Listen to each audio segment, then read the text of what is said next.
Hello everybody, Sky Marshall here in the new Eagle's Nest. It's still under construction right now, so I'm not going to show you too much of that, but I am going to show you a new map that's never dawned on the war table here, and that is Global War 1985. Designed by Chris Atkins and several others from Historical Board Gaming.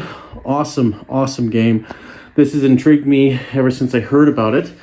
Big fan of the 80s, Hunt for Red October, you know, how all the 80s World War II movies, whether they were Chuck Norris or Sylvester Stallone and Rambo, you name it, just a fun era. And this was just the joy of that 1980s era when you had some of the high Cold War options going on. But yeah, you can see here, I've just put a few pieces on the board. I actually don't have most of my pieces here. I've done a lot of work with ships, but you can see here just the Chinese ground forces that I've just painted up over the last few weeks. But I still got lots of other factions to do, lots of other pieces to do, but I've deckled them up. We'll zoom in here.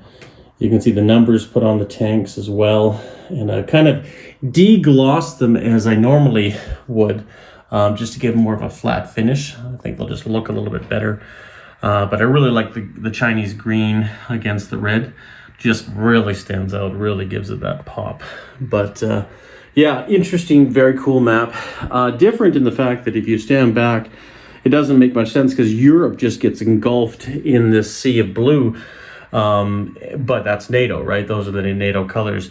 And you can really see the coastline. It really is highlighted here. So obviously these are the NATO factions. And of course, this is the Warsaw Pact factions. And then Russia itself. And I'll bring out the colors in a later video just to go over what my color scheme is and different to some of the other guys. But you can see here the updated map. You got the cutaways. Cuba down here. You got a lot of the Central American countries here, which is just nice. Just little tidbits for if you have a lot of pieces down there. The United States is, you know, that good old standard green, which is fine because my pieces are going to be gray. I think that'll give them a good pop.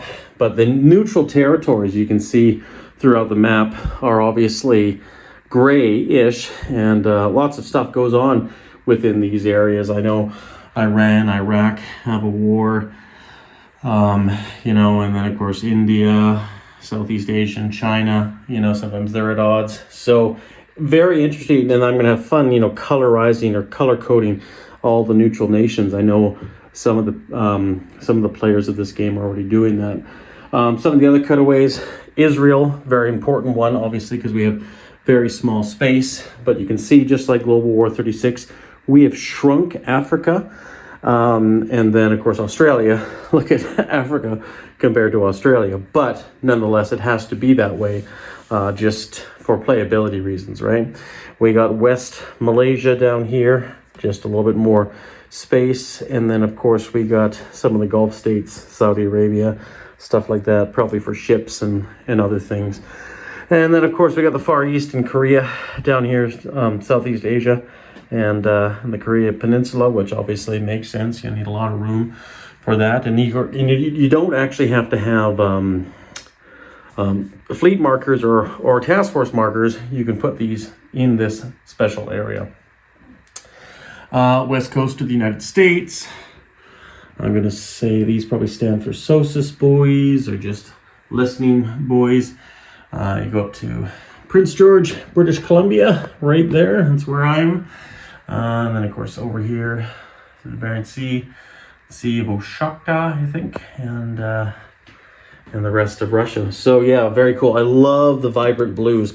Actually, I put this down for comparison, and you can see how more of a light blue Global War 36 is compared to this. Very new, very crisp, and I love the look of it. I can't wait to get all my pieces set up someday. And you can just pan back here and just look at the war room table here and just how big everything looks on that very cool. Very cool.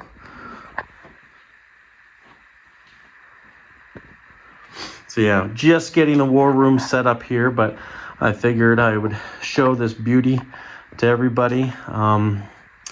And eventually we'll do some games, some game testing, some YouTube wars with some of the best players on the planet of this game. It's a mammoth of a game, or can be anyways. There's different scenarios where you're just either in the European area or in the Pacific area, or I think there's even a scenario 0. But anyways, guys, just wanted to show you this. Take care, and we'll talk soon.